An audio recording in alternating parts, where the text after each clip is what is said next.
Hi, everybody. Welcome to another edition of Too Opinionated, where today I get to talk with singer, songwriter, actress Cheri Moon. So, welcome, Cheri. Hey guys, hey everybody. Now, I'm so excited for you to be on the program. You're crazy talented, and I've been listening to some of your music. Your songwriting is amazing, but your voice is just as good. Thank you so much, Michael. Yeah, yeah, Um, for sure. For sure. So I like to start here. Talk a little bit about what made you want to get into the music industry and how did you do that? music has always been a part of my blood. It's been a part Yeah. of I come from a musical family. Starting with gospel, we used to sing gospel in Yeah. church, our own family choir, and we just go around and sing in different churches, and then we just sing at different programs, and at home we'd always sing. So music was very much a part of my childhood. And then from gospel, then I ventured into R&B, soul, and then into Yeah. pop and rock. So I became very interested in music earlier on in my life. And then I even in school, I, joined the school choir and used to compete in talent shows and things like that. Yeah. So I was always very much a stage performer, singer. I just couldn't stop. So I knew then, really. Just didn't know how to do it because I'm from Memphis, Tennessee. So that can be challenging. Right. Oh. Well, it's not like they don't have music in Memphis. Well, they do now. Well, see, that's the thing. Now you can live anywhere and pretty much kind of, Well, that's thrust right. yourself into it, That's right. because of That's right. Yeah. technology and social media and all of these different platforms we have nowadays. Literally, I was just talking to someone the other day and I was telling them, man, if I had all the little gadgets, all these little things that you guys have now, I would have been a superstar at 10 because Yeah, you you couldn't couldn't shut stop me you. up. But Did yeah. you have a favorite gospel song growing up? Yeah, I had a lot of them. Of course, This Little Light of Mine was one we always Yeah. sang. And then there was one, oh God, In Return, I used to love. Yeah. I love In Return. My aunt who, and I have a lot of people in my family that sing as well. Obviously, we had a family choir, Right. but I mean, my aunts, when they used to sing those songs, I used to just look at them in awe, like, wow, I just wanted to be able to belt and sing like they did as, when Yeah. I was much younger, I used to just really love watching them sing. So yeah, they used to sing all these gospel songs, and it was just the highlight of a Sunday. You know what I mean? And That's it's right. just exciting. Yeah, I actually do know. My grandfather was old school Baptist minister, and Mm, my grandmother, that was one of her songs that she sang was "This Little Light of Mine." So it yeah, used to get the chills when when the choir would get up there and sing. They're such powerful, kind of strong vocal songs that it's yeah, hard not to kind of be inspired by them. yeah. I mean, for me, that was one of my first, I guess, kind of learning experiences as a singer and a Yeah. vocalist. Singing with them and then watching them, and it also tunes your ear a lot, and you learn harmonies when you're in choir and things like that. So there's a lot of benefits to singing with other people. Yeah, for sure, for sure. Do you play any instruments? I actually don't. As a young kid, I used to play the trumpet in the band because I was in a marching Yeah. band when I was in high Okay. school. So I played the clarinet. Sorry, the clarinet I played, and then I played the violin for a little bit. But I didn't stay Oh, with it. interesting. I wish I had stayed with something. But yeah, I mean, I'm very good on drums, like rhythm wise. I'm very rhythmic. Yeah. So I'll play like, when I'm doing some songs that are very kind of tribal, I'll bring out the djembe and things like that. But otherwise, no, I'm not a real, musician player. But when I'm producing a song or when I'm writing a song, I Right. mean, the things in my head, the melodies and the different instrument parts really play a huge part of my songwriting in my head because I can hear them. Like once I start a song, a lot of the times when I go into a session with a producer, I can actually suggest different things from what I hear. Oh, I hear this Really? line, or I hear this drum, or is there a sound that we can get to do this rhythm? It's just really strange. It's really weird because Well, do you I don't know hear where it comes from. like do you start with the music or the lyrics? It could start with either, really. Yeah. I mean, it just depends. I never know. Sometimes I'll just come up with a lyric idea that inspires me, and then I just try to come up with a melody and, a rhythm and see how that works. And then sometimes, I'll work with a producer and he'll give me a loop or a track or something, and I can write to a track, or I can just get with someone who's playing the guitar or piano and just write. So it just, honestly, it really depends. It works all ways for me. How do you determine if when you write a song, if that's a song that you want to sing yourself or if you're writing it for somebody else? Um, yeah, sometimes I'll I'll write for someone else, and then I'll like it so much, and I'll be like, oh man, I wish I could, I wish that was for me. And I get upset, I'm like, oh. So it just, I mean, I particularly when I'm writing for myself, I kind of know what I want to write about because I kind of go Right. with my mood, right? I go with whatever kind of mood I'm in, So it's easier to write for myself than to write for other people because you never know what the artist is going to feel like or what Right. they're going to like and what they're going to not like. So I find it easier to write for myself. However, I do like, trying to pick people's brains and see what makes them tick Yeah. musically. So yeah. Well, and you had so earlier in your career, you had signed a producing contract, right? I So had a production, yeah. yeah, so how does that work? Are you writing, like, are they requesting songs that like they're like, I kind of like something like this, so you're writing it, or do you just put out a catalog of songs and then they pick from that? So it can work both ways again. So when I signed the production deal with Jimmy Douglas and the Timbaland Yeah, crew, yeah, basically, we came on as just writers, just to write songs to try to get placements, right, So whether, because when you, as a producer like Timbaland and Missy Elliott and all of them, when they become successful, a lot of artists want songs from them, right. So they're in huge demand. So sometimes they're not able to write all the time because as an artist, they're working on their own songs as well. And Yeah, then other albums that are more priority than a lot of the other artists that are coming. So they have a team, and we were just basically a part of their team of writers that would just produce and come up with ideas and songs and things like that, and hopes that the songs would find a home, basically. yeah, Um, and that was kind of the process. Now it took on its own life because we started to just write more and more and more without even having anyone in mind. So we actually built up a big catalog of songs because we were just yeah. there writing all the time. So we started actually licensing a lot of music for television and commercials and things like that, which was pretty interesting because at that time I didn't know anything how that worked.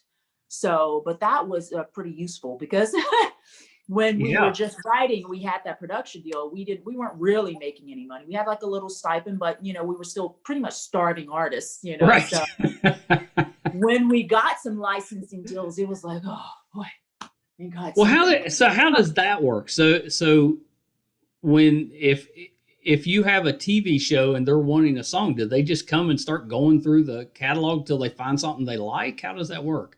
There's a licensing company. There's always Yeah. the middleman. So there's a licensing company that comes and they'll take things from your catalog and they'll have it a part of their catalog. And then the clients, which Oh. in turn would be like shows and networks, they would come and go through that licensing company's catalog. And then that's Yeah. how they would choose the Well, songs. I find this really interesting. So the licensing company, do they pay to put it as part of their catalog, and then do you get paid more No, if they sell them, or you get paid once they sell the song? exactly. Okay. Exactly. Yeah. So when they make money, you make money. If they don't Yeah. make money from your songs, then you don't make money. That's Yeah. basically how it works, which is fair. So I mean, you have worked with, I mean, those are some really big names that you threw out there. I mean, how did that come about when you were starting out? I mean, how did you get paired up with that group? Well, it's so funny. A lot of my stories are like chances. They're like chances where you're just like, I can't believe that happened. And God, I met this person. So I'm going to tell this story again. Um, One day I was on the subway in New York, and I forgot where I was going, but these two girls were on the subway, and they were pretty, just like, very talkative. They're talking to Yeah. themselves, and like, and I'm just there. And then they just started talking to me, and they asked me if I was a singer or an artist or something like that. Um, and we just struck a conversation. And so then we were talking, and I told him, yeah, I'm a singer, I'm doing modeling, so on and so forth, and whatever. And so then they were like, oh, you have to meet this girl, and she's doing this group, and I think she's looking for another singer. And I was like, oh Oh, yeah. So I give them my number, not really thinking much of it. And then like a week later, I get a call from this random girl that they had mentioned on the train. And yeah. her name was Michelle. And Michelle asked me, if I would come over for an interview because they had a girl group that they needed another girl for it. And so I said, yeah. So I went over, auditioned for the group, and they wanted me in the group. So I joined the group. Now, I never, ever spoke to those two girls on the train ever again. And neither did Michelle. That was the crazy thing. That's It's like, amazing. I mean, just crazy. Meant to So they be. disappeared somewhere. Yeah. And I joined this group. And then this group, right at this point, they were kind of flirting with some producers from Colombia. Yeah. And then another friend of mine who she was kind of like managing an artist that was working with Timbaland at the time. And she was like, I'm going to be going up to, the studio with Timbaland and whatever. And why don't you girls, the group, she signed the group. Why don't you guys come up there and sing for them? And you never know. And we were like, okay, cool. So we go up there, and at this time they were working at the Manhattan Center on 34th Street in New York. And so we Yeah. go up there just randomly, and they come out into the lobby and whatever, and we sing. And I just remember them kind of like, going, Timberland and Jimmy Douglas and a few of their other, people that were in the studio came out, and they were, I guess they liked us because they invited us back. And so then that kind of happened from there. We just kept going back, and then we started just kind of testing the waters with recording little bits and pieces, background parts, and so on and so forth, until it came to a point where it was like, oh, okay, well, maybe we can like, make this work because not only as a group, they were going to try to break us, but we could do backgrounds, we could write, we could, do all of these different things. So we just kind of became a part of like the team a bit, and so that's how that worked out. And then, from being a part of that crew and being there a lot, because we were hanging out at the studio a lot, you meet so many different people, and you have the chance to witness them in their prime of writing and singing. And then that was amazing onto itself, really. So that's What a great experience. Yeah. That's really amazing. Do you remember the first time one of your songs was picked up or bought? Well, it was a long time before we actually really got any real traction with our songs. We had a lot of close calls. Like we had a few times where we were meant to have someone's next singles, like this group called 3LW, I forgot what label they were signed to, but they had some great hits. They were an R&B group. And, they put us in the studio with them. We wrote these songs, and then we were supposed to have their next single. And then next thing you know, they got dropped from the label. And it was just like, like things like that started to happen. And it was just like really frustrating because, you're always thinking, oh God, this is it. This is going to be amazing. Yeah. And this is our time. And then it kind of falls apart. But what we did accomplish is we got a lot of credits, writing credits, background singing credits on different albums, even Timbaland's albums, his brother's albums, a lot of different artists. And then really it wasn't until my first actual real hit, I would say, was actually a commercial I did with him. We did a song for Kmart Joe Boxer. And it was kind of like in a Missy style, and Dave Meyer shot the commercial, and it was just crazy, but it was like great. A whirlwind. Yeah. And so that was really our first real placement where I can say we actually made some money. And then, the other stuff was just kind of little here and there, and then we had a lot of licensing. So that really was where it all happened for us, the magic. Yeah. So how do you balance that with also wanting to do your own music where you're singing the vocals? How do you balance that? Great question, Michael. Great question. Because I asked myself, that was the part I could not deal with for an extended amount of time. Right. So after like a couple of years of just writing, and I'm not saying that we didn't try as a group. They were trying. The first group the first group that we had when we went to them, one of the girls dropped out. So then they held an audition to find two girls to make it a 4-girl group, and that happened, and that was great. Yeah. And then we started, they would put us in the studio with other producers to write and just really try to come up with singles and hits, and we were doing showcases and so on and so forth. And even Missy Elliot, that's where she kind of trickled in a bit, because she wanted to call us a certain name, and she wanted to kind of mold us around, kind of like the Mary Jane girls back in the day. And so we were doing lots of showcases and so on and so forth. And, I haven't heard that name for that group in a while. I know. They were pretty popular when I was younger. Huge. Yeah. And she wanted to revamp that idea. So that was her idea. And so we were doing a lot of trying to break that, but we were still writing at the same time. And once we started to do those showcases, unfortunately, because it was myself and Michelle who were the lead singers, and we were the writers. The other girls were the backup in the harmonies. And we were in the studio more than they were, because we were writing the songs, and we were doing most of the lead vocals and so on and so forth.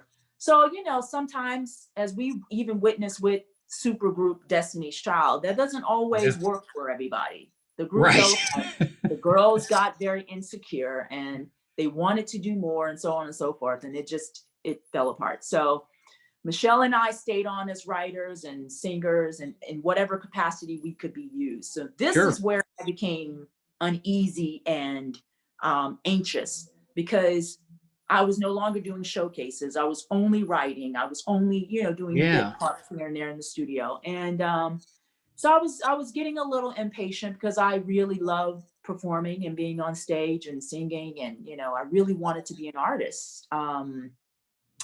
So I got a little antsy, and so I really started to just put myself out there myself. I started just booking my own shows and started performing at different places all around New York, clubs. I'd find DJs and just show up when I knew they were having DJs that I knew that would have me on as a vocalist during their set at a club. I just show up and be like, hey, I'm here to sing, So I was doing a lot of that, and that's a great question, because people go, well, why didn't this happen? And why doesn't, and a lot of things just didn't pan out. And sometimes that's how it works in our industry. It just doesn't always pan out how you think. It's not an easy industry. It's not easy at all. Yeah, I think that would be really tough, because on the one hand, you're in this kind of great situation, where you're getting to work with really talented people, but you also don't want to get stuck in that situation, because that's not really the route you're trying to take. Right. So, good for you that you got out there and kind of worked on your own, but you had to be exhausted, because I'm sure you were doing that off hours. Yeah. We were burning the candles at both ends, for sure. Sleep was not really a part of our repertoire.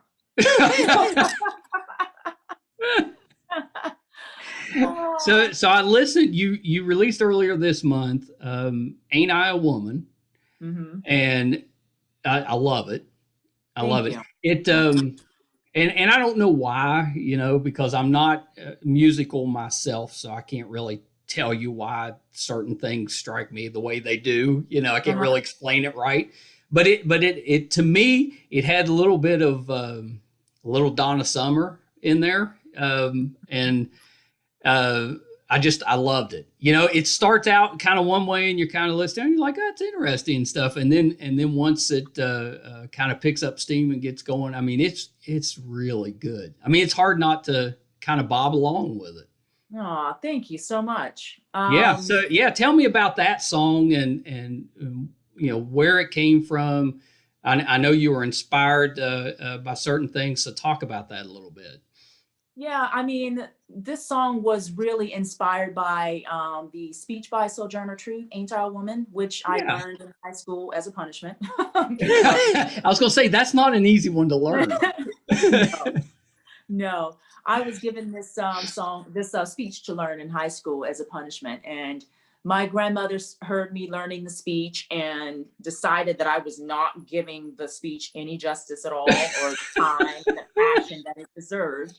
So yeah, so when she came in and she was just so adamant about how I needed to deliver it, and she's a powerful woman in herself. So that moment stuck with me, of how she conveyed the speech, and then that Yeah. made me want to research Sojourner Truth and the idea of the speech, and why it was so important for women at that time. Yeah. So once I learned more about that, and I went on to do that speech many, many, many times, and that the message in that speech really stuck with me over the Yeah. years, and has always inspired me through times when I needed it most as well.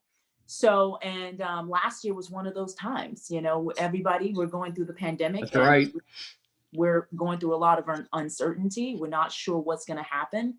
And but yet there's a lot to appreciate and Yeah. celebrate with all the accomplishments that are going on with women in the world, from Kamala Harris to the all-female NASA team to Dr. Kizzy, all of these women that are making strides and breaking the Yeah. boundaries.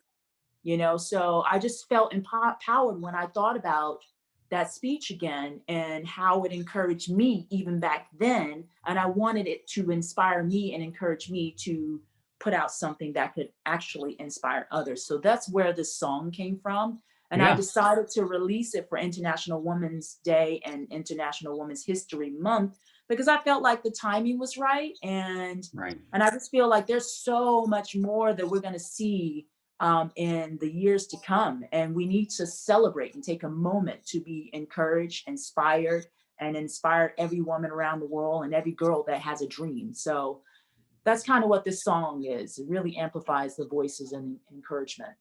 Yeah. I love that so much. It's really, on the one hand, it's a really good time for women in general. I think because they're actually starting to get their voices heard and Yeah. getting recognized as they should.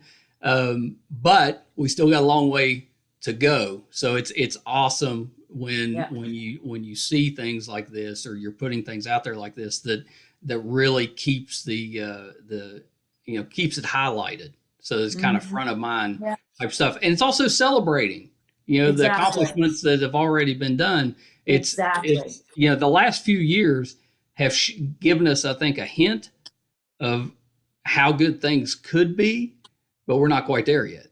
No, there's still a lot of work to do for sure. But along the way, we have to celebrate how far we've come. Yeah. And that's Yeah. the thing. That's sometimes what we forget to do. We just think, oh God, I got to get there. I got to get there. And this has to happen. We're constantly, yes, keep that focus of where the focal point. But don't forget to celebrate those smaller, That's right. accomplishments and achievements. So. What would Grandma think of this song? Oh boy. Wow. I think she would just be over the moon. She would be so Yeah. excited and so thrilled and so proud. I actually, when I thought about it recently, and when I was, doing it and made that decision I was going to do it, Yeah. I became so emotional, thinking about what she probably would have felt and thought. Yeah. Um, because especially as a parent, you teach your kids all of these things, and you try to instill these values and morals and all of this, and Yeah. sometimes it never sticks with them, you know what I Sure. mean? So I Oh think yeah. that the fact that this actually stuck with me for many years, and here I Right. am full circle with it again, I think she would, I don't know, I mean, what a lesson. You were being punished, and like most kids, you were kind of maybe half-heartedly doing it, not really understanding why or what it meant. And good for grandma to step in and kind of straighten you out. He did. Boy, did he. And it stuck. Yeah. I mean, that's pretty great. I know do you have a couple of daughters? I have 2 daughters. Yep, I do. And how old are they? They one just turned 14 and the other one is 10. So yeah. they were actually a part of this inspiration for the push Sure. right now as well, because they've seen me do music, they've seen me do all of these different things, and they see how I work. And for them, they were just like, Mom, you got to do more music, you got to do more videos, you need to do this, and that for me was also inspiring, having Sure. my kids cheer me on and want to see more from me. And this message could not be more perfect for them too, to hopefully carry on, and fight. Are they musical? My yes, they are actually. My 14-year-old is she's really into acting and modeling and fashion. Yeah. She loves me. We all love musicals. Like, we watch musicals me too. all the time together. And we're always like dancing and belting together around all these different things. So she's really into musicals. My 10-year-old is playing the piano really. Oh, wow.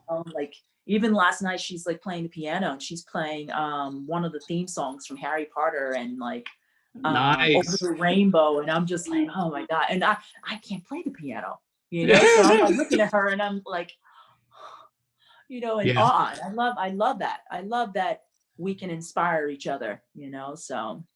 Yeah, that's so terrific. Have you gotten positive feedback on this song?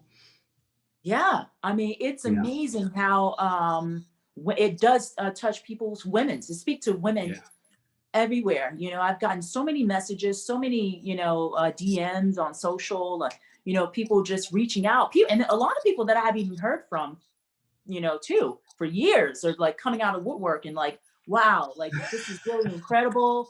I love it. I mean, your art is amazing. And like, that's got to be uplifting. It is, for me, that's what it's about. Because if I can't somehow touch somebody or make someone feel a certain way, hopefully a positive way, with my music and my message or somehow, then I just feel like I'm being indulgent. You know what I mean? Right. Right. So that means a lot to me, to hear that, how it makes them feel. It makes them feel motivated. It makes them feel empowered. It makes them feel happy to be a woman, and like, and inspiring them to, go after the accomplishments that they, I've heard that, some of them are like, oh, I dropped something on the wayside that I wanted to do. And now, you've inspired me to actually go after it again. Oh, that's great. That's amazing. I mean, as an artist, not that I'm one, but I would assume that that's pretty fulfilling when you're inspiring other people. That's great. That's terrific. So I've been listening to some of your club songs, your club bangers. The one, So I want to make sure I get the right one, because One More Crazy Summer. I love that song. I've been playing that. Everybody in the house loves that song. Well, plus the video is like in a skating rink, which, I grew up, going to the skating rink. That was the social thing. Yeah. I always tell the kids, I was like, I could shoot the duck. They don't know what that means. I couldn't do it now, but back then I could do it. Yeah. But yeah, it's that song is terrific and it's catchy. Thank you. Oh, well, see, even with my dance songs, for me, if it has a message directly, lyrically, great. But if it's a feel-good song that makes people want to dance and have fun, then to me, it's still a win-win. Yeah. So I love dance songs, and and that one kind of you mentioned the Mary Jane Girls. It kind of had a little of that in there. And, the vocal arrangements is very much like, I love that kind of old school vocal arrangement. Yeah, me too. I kind of stick a lot of that in a lot of my songs. I love that stuff. Yeah, it's so good. That's so good. That was If I could dance, I would have danced. I'm sure you can dance. Come on. No. No, I can do the. I always say that I can do the middle school sway. If you remember being in middle school, where you just kind of swayed back and It's forth. like, That's it. Yeah, I could do that one. Do you dance? I do. Yeah. I don't dance as much as I used to. I mean, but God, growing up in Memphis, I mean, we used to dance like crazy. And I tell my girls now, we can't do that now. I don't know if they still do that in certain neighborhoods, but I mean, I remember in elementary and middle school, after I finished my homework, my mom would let me go outside and do like dance battles and dance on. I mean, I would dance until it was time for me to come in for dinner and go to bed. Like, I love dancing, so I would just be dancing my little heart out. Yeah. I don't dance as much as I used to. I mean, I will I like to dance when I need to show my daughters that I still got it. That's right. That's right. they look at me and they go, yeah, Mhm. well, I'm like, yeah, you can't, yeah, okay. And I like, girl, you don't know. It's still in there. I gotta slip it in there and show them what's happening. So I used to watch Making of the Band, and I didn't realize that you did some voiceover. Yeah. For that, so I was probably listening to you while I was watching. Yeah, I did. How did that come about? Well, just I had an agent in New York, and I used to go out once I started doing jingles and commercial stuff like that. One of my friends introduced me to an agent in this jingle house, and I was just churning out demos left, right, and center. Yeah. So I went on the audition for the Making the Band and got that. So that was pretty fun. That was pretty cool. But yeah, that's so funny that you say that. Yeah. Well, yeah, I saw that you had done that, and I was like, well, I watched those. So I just didn't realize that was you doing the voiceover. That's pretty neat. Something else that people get a kick out of too. I did a few of the initial I'm Loving It campaigns. The those are big campaigns. I mean, those were huge. Yeah. That was the beginning that was right after the Kmart Joe Boxer stuff that I did with Tim, and I just kept like recording and doing demos for people and and hopes. I mean, it's just like it's the same thing as like when actors and actresses go on auditions. They don't always get everything, but if you go on enough of them, you will book something. So that's kind of what I did. I just kept doing demos, and that's how that happened. So when you got, especially when you first started getting commercials, were you setting the recorder to grab these commercials? Was that a big event at the house when one of your commercials was on? Well, I wasn't, but my mom was for sure. And her friend. They were keeping track. I knew I wasn't going to miss out on anything because I knew they were going to let me right. Yeah, that's right. That's right. That's good. That's just good parenting. Yeah. And when they heard something on the commercial, they're going to let me know. When they heard, when our songs got licensed to television, we had a lot of play on a lot of the ABC shows, HBO, Showtime, and a lot of her soap operas got our songs. So her and her friends would just be like, oh, I heard Cheri's song. I heard something on the, that scene where they were in that bar. It's so funny. So funny. That's pretty great. So you've done a little bit of acting.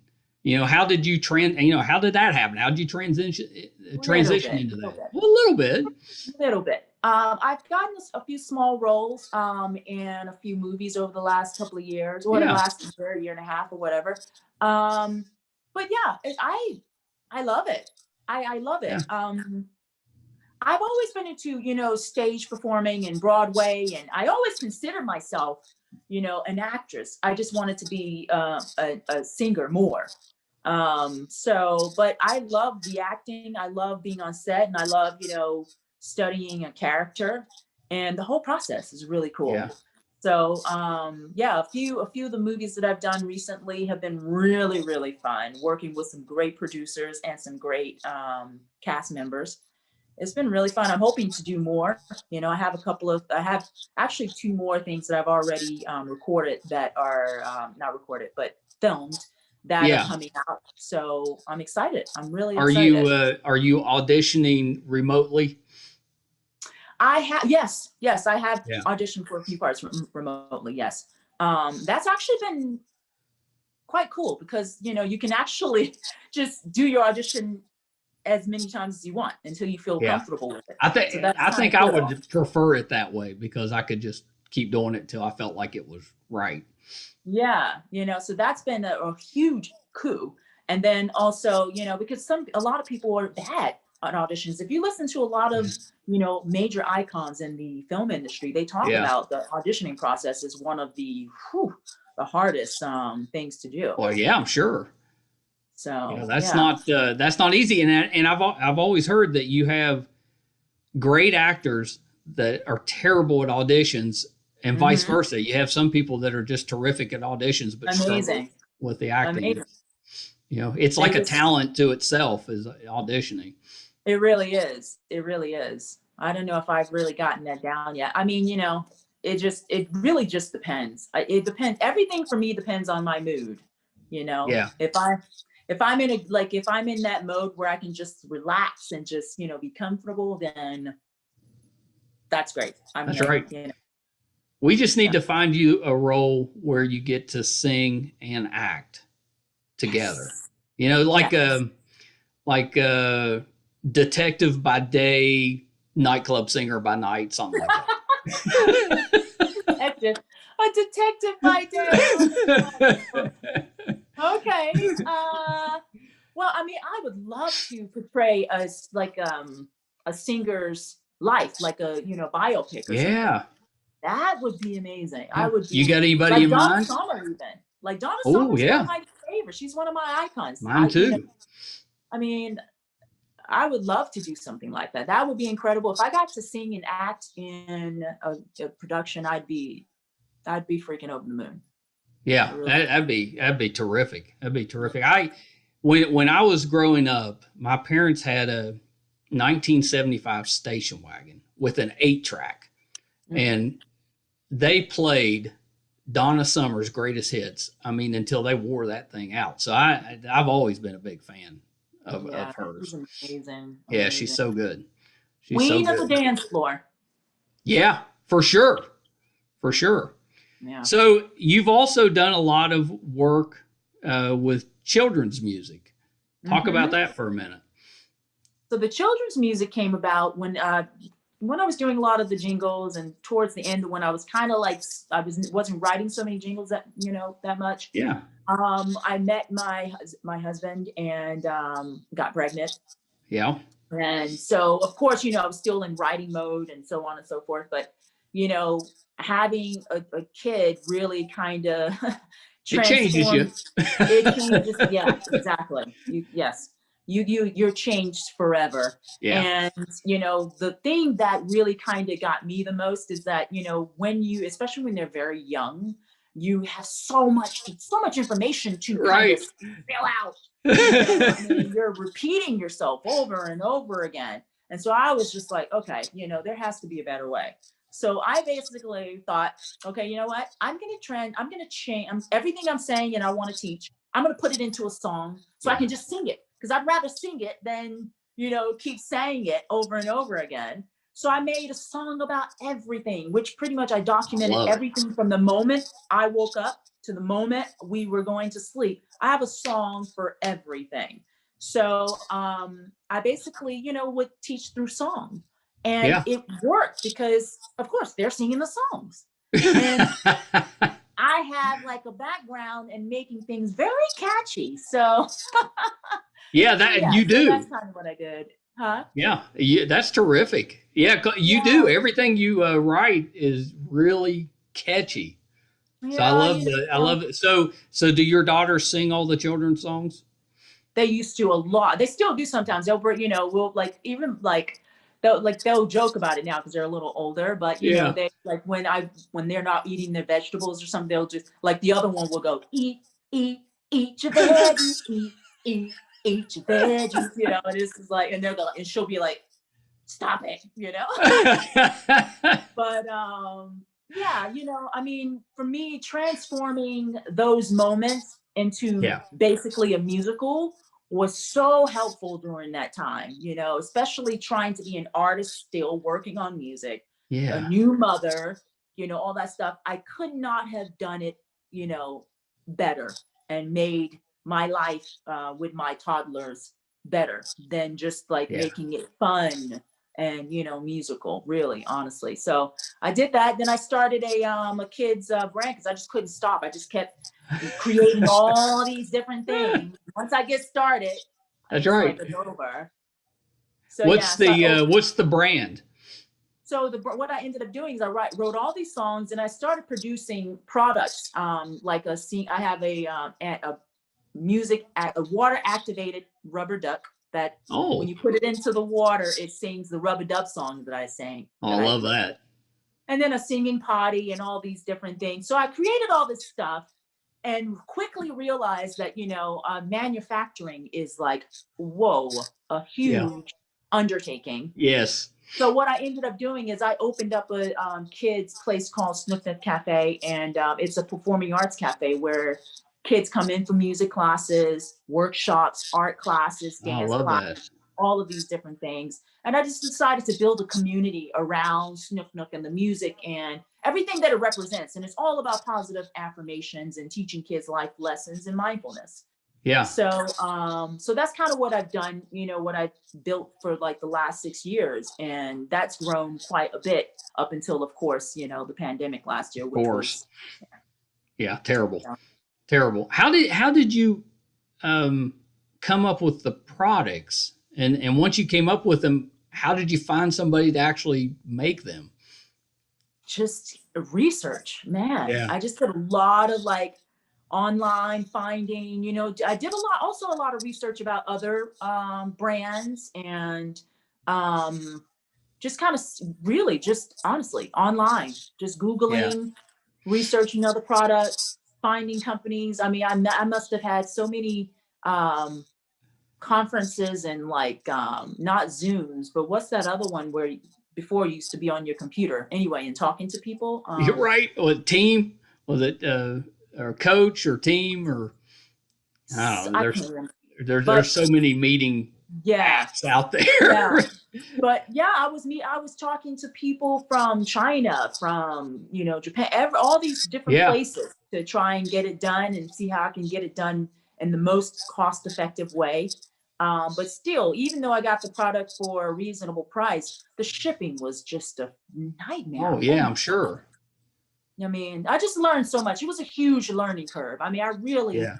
worked hard to learn the ins and outs of manufacturing. And I mean, yeah, it was a lot.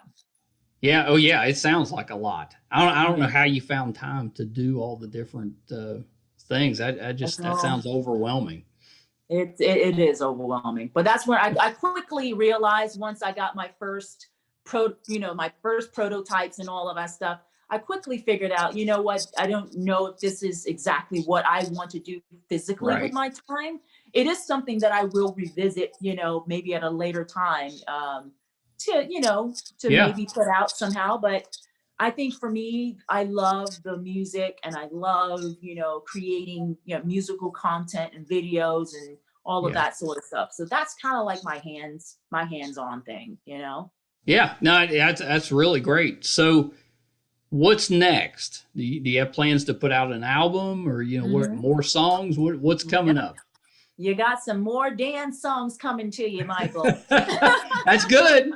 That's good. I'm not going to complain. Yeah, so I have some more songs coming out, which I'm really excited about, Yeah. and some collaborations that are really cool. And yeah, so I'm just really excited about more music, album coming out, and also doing some more acting and on-screen performances. I'm Yeah. really looking forward to our live venues opening back up because I really Right. would like to Me connect too. more. Yeah. Yeah. So What about theater? Have you I know you love musicals. Have you thought about trying to get into that? I did when I was in New York. I was heavy into, theater and stuff like that. I mean, yeah, I'm open to it for sure. I'm Yeah. totally open to doing musicals and, theater as well. I really would love to, honestly, right now, I would love to focus on more music and doing music and film. Yeah. That's kind of my heart right now. So if I can, like I said, if I can, land the part where I'm singing and acting or, something like Yeah. that, that's kind of what I'm going after. And just more parts, period, in film and TV, so that's kind of Yeah. where my focus is right now. Oh, that's terrific. So is there somebody in the music industry that you would love to work with that you haven't had the chance to? Oh man, that's so many people. Gosh. Yeah, Ugh, it's a tough I one. love a lot of because I admire so many people. Sure. But I would love to work with Switz Beats. He's a producer. Yeah. I think Yeah. I Yeah. think he's amazing. I'd really love to work with who would be one of my top, because I have a whole list. But if I had to narrow it down, I'd say definitely Swiss Beats. Artist wise, I would love to collaborate with Bruno Mars or Yeah. because I love that funk stuff too. Yeah, I, for I, sure. I love that funky stuff. It's really cool. I would And listen to that song. Let's make that happen. yeah, like I mean, I'm sure pump it up, Bruno's Mary Jane listening. girls. Come on, let's bring it back. But yeah, I mean, yeah, I would love that. That would be Yeah, cool. that's terrific. Well, Cheri, this has been wonderful. You're so talented, and I knew this was just going to be. I feel exhausted listening to you. You're doing so much. I feel tired for you. I didn't mean to exhaust you. I'm like, whoo! I don't know how she's doing that. It's a lot. That makes me complaining about podcasting. That seems I got to rethink that. I got to step up my game. I'm trying to do one thing, and it's I'm struggling, and you're doing like 10 different things. It's amazing. Oh, trust me, it's hard. I mean, it's a juggling act. I feel like I'm running a circus all the time. Yeah, oh, I'm sure. So before you go, talk a little bit. Is there, what's upcoming? What can we keep an eye out for to see you in or to hear from you? What do you have coming up? Yeah. So I have a few things coming out.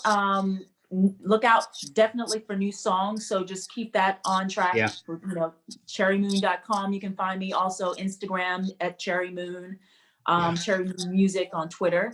But also I have a new movie called Passenger C. Produced by Cassian Elwes. That's coming out. Hopefully, if not the end of this year, next year. And then I also have a couple of podcasts, video podcasts that are coming out that are pretty interesting. But it's a series, so that's pretty cool. Oh, I like that. Yeah, talk about that for a minute before you go. So there's a video I can't really give to because it hasn't been released yet. That's right. We don't want to give it away. They're in the final parts of editing, but it's basically a scripted podcast. Yeah. And it's amazing. There's some great names in there, and I'm just excited to be a part of it. And it has to do with music, and it has to do with time travel. That's all I can say. Oh my gosh. How can we not watch that? So it's kind of is it going to be visual, or is it just audio? It's just audio, but I think at certain points they will have some visuals. But yeah, it is pretty much based around audio. I mean, it sounds kind of old school radio. This is kind of what we do now instead of radio. But that sounds amazing. I mean, time travel and music. Come on. Mm-hmm. It's super cool. I know. So I'm excited about that. Yeah. And when's that coming? Is that going to be this year? I think they're aiming towards the latter part of this year. Yeah. I know they're in like final stages of things. It's something that I recorded over a few months last year and then did some pickups right at the beginning of this year. So I'm excited about that. I also, there's something that was just released was another, actually, it was a scripted show called Disconnected, and that just recently came out. So you can check that out. That's a web series, and that's on YouTube. And that's pretty cool because it's all about being in the pandemic. It was all filmed last year. Oh, I like that. Are you acting in that one? Yeah, I'm acting in that. I'm actually an activist. Oh. Going against type, I see. Yeah. But yeah. Yeah, that's amazing. Yeah, that's terrific. Well, I can't wait to see what you come out with next. So last thing before you go, you ran through some of the websites, but go through them one more time. So where can we find you at? My website is cherimoon.com, and Cheri is spelled Cheri and pronounced like the fruit, Cheri Moon. And then my Instagram is Cheri Moon. Twitter is Cheri Moon Music, and my YouTube is Cheri Moon. So Cheri Moon across the board. I hope you guys keep a watch for everything that's going to be released, and hope you're going to enjoy it. Yeah, it's really easy to find you. Like if you type that in, everything comes right up. Oh, great! Awesome. Yeah, it's really easy to find you. Well, all right, Cheri, thank you so much. This has been just wonderful. I really enjoyed it. Thank you, Michael, so much. You have to come back. I will. I gotta make. I gotta make you dance. Oh yeah. Air. Or just do a little sway. Just a little sway. Do a little sway. You know, when you get your big detective show where you're singing at night, maybe I can be one of the the background people. I'll be in the club, or I could be in the club and maybe I'm the one that gets murdered, and then. Oh boy. Because then I don't have to do much. I just lay down. But I get to be on there. We're going to make it happen. That's fun. Oh, my God. All right, Cheri, hold on one second. I'm going to hit pause.